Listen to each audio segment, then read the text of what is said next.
Channel के माध्यम से आप जानकारी दें। मेरा नाम डॉक्टर राकेश मिश्र है जी सतना भवनगवा में रहता हूँ। जी यहाँ वाणिज्य महाविद्यालय में 10 साल तक प्राध्यापक था, उसके बाद एनसीसी ऑफिसर भी रहा। यहाँ हजारों छात्रों को मैंने पढ़ाया। अखिल भारतीय विद्यार्थी परिषद का मैं महाकौशल प्रांत का संगठन मंत्री रहा, प्रदेश अध्यक्ष रहा। 2002 से भारतीय जनता पार्टी मुख्यालय में अनेक जिम्मेवारियों पर रहते हुए दिल्ली में था, लेकिन सतना जिले के लिए जो कुछ सेवा का काम बनता पड़ा उसके लिए लगातार जारी है। मैं 26 बड़े स्वास्थ्य शिविर सतना में कर चुका, जिसमें हर शिविर में 2,500 से 3,000 लोगों को लाभ मिला। अभी 6-7 जनवरी को एक शिविर हुआ जिसमें 1,608 मरीजों की पूरी जांच हुई। अभी पुनः सतना जिले में 14 बड़े स्वास्थ्य शिविर आयोजित हैं। 28 जनवरी से लेकर 10 फरवरी तक सामुदायिक स्वास्थ्य केंद्रों पर बुजुर्गों को कान की मशीनें देना, दवाई देना, उनके कान में श्रवण यंत्र दे करके और उनको जीवन में नई रोशनी देना है। इसी प्रकार सद्गुरु सेवा संघ के माध्यम से लोगों को आँख में मोतियाबिंद, कांचियाबिंद का ऑपरेशन कराना और उनको जो है चित्रकूट तक ले जाना, वापस में उनके गांव तक छोड़ना, अभी इस अभियान में हम निकले हुए हैं। सर, समाज सेवा में आपके पिता जी गणेश प्रसाद मिश्रा जी और आपका भी नाम काफ़ी मध्य प्रदेश में आगे चल रहा है। समाज सेवा की दृष्टि से आप जितनी चीज़ें जानकारी हम लोगों को दिए, और कौन कौन से समाज सेवा में आप जनता के लिए तत्पर हैं? एक तो हम सतना नगर को हरा भरा बनाने के लिए अपना सतना हरा भरा सतना अभियान चल रहा है। हमने एक ग्रीन एम्बुलेंस चलाई हुई है जो पेड़ों की रक्षा करती है, और जिन पेड़ों में कोई कुछ पानी नहीं डालता है, खाद नहीं देता है, हम ट्री कार्ड लगा के 3,700 पेड़ अभी तक तैयार कर चुके हैं। इसी प्रकार से महिलाओं के लिए सैनिटरी पैड का वितरण हो, चाहे मास्क का वितरण हो, कोरोना काल में भोजन और दवाई हो। सबसे बड़ी बात है, डॉक्टर राकेश मिश्रा के सेवान्यास के अध्यक्ष के नाते भारत भर के किसी भी सरकारी अस्पताल में सतना जिले के मरीजों को प्राथमिकता के आधार पर भर्ती कराना, उनको इलाज कराना, उनको दवाई और अन्य व्यवस्थाओं में प्राथमिकता और सहयोग देना। अरे रामपुर बघेलाल हॉस्पिटल में फरवरी माह में नेत्र शिविर आयोजन हो, उसमें क्या क्या जनता के लिए आप 3 फरवरी को रामपुर बघेलाल सामुदायिक स्वास्थ्य केंद्र में इस क्षेत्र के रहने वाले सभी जिनको सुनाई नहीं देता है और जो अपने को कुछ हीन भावना समझते हैं, बताते नहीं कि मुझे सुनाई नहीं देता, उन सब की दिल्ली की एक बहुत बड़ी कंपनी है एल्प्स इंटरनेशनल प्राइवेट लिमिटेड, वो सब मरीजों की कानों की जांच करेगी। ऑडियो मीटर से उनको एक मशीन दी जाएगी। जिनके पास मशीनें पहले से अगर होंगी उन मशीनों का सुधार भी करेंगे।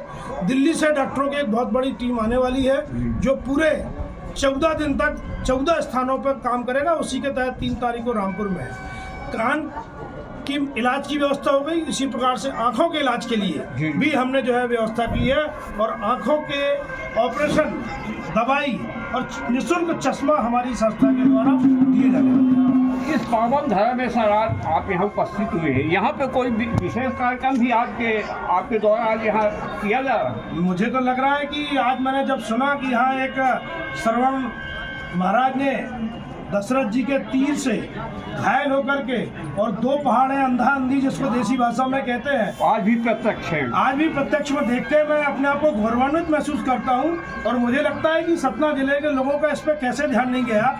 मैं भी अपने आप को कहता हूँ, लेकिन मैं आज सबरी माता के यहाँ एक संकल्प लेके जाता हूँ कि जब भी होगा इसका बड़े तीर्थ स्थल पर्यटक के रूप में विकास किया जाएगा। ये वन भूमि नहीं है, ऐसा हमें बताया। यहाँ पे सामूहिक विवाह होते हैं। 24 फरवरी को जो सामूहिक विवाह होगा उसमें पंडित गणेश प्रसाद मिश्र सेवान्यास सक्रियता से भागीदारी करेगा।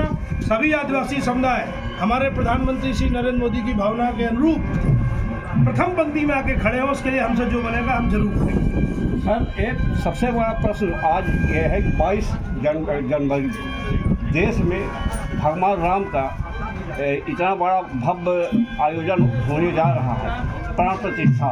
इस विषय में जानकारी दें आप, जो है कि देश के लिए क्या गौरवान्वित महसूस हो सकता है? हमें इतना गौरव है, रोमांचक है कि हमारे पिताजी पूज्य गणेश प्रसाद जी स्वयं 6 दिसंबर 1992 को कार सेवा में अयोध्या तक पहुंचे थे।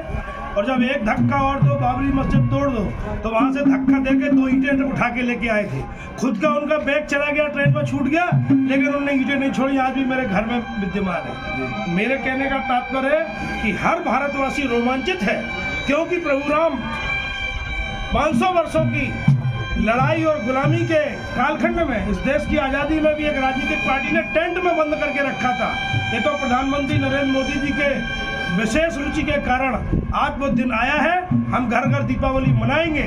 जैसे भगवान राम लंका से लौटने के बाद अयोध्या आए तो गांव-गांव में दीपावली हुई, आज वैसे ही दीपावली का क्षण हमारे लिए 22 जनवरी का आया है।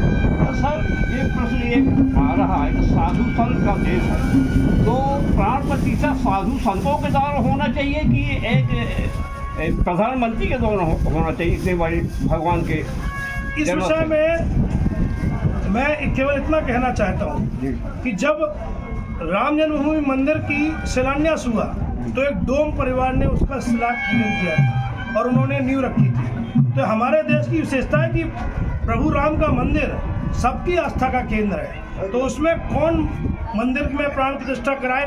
साधु संत ही पूजा पाठ में लगे हुए हैं, उसकी पूजा चालू हो गई है।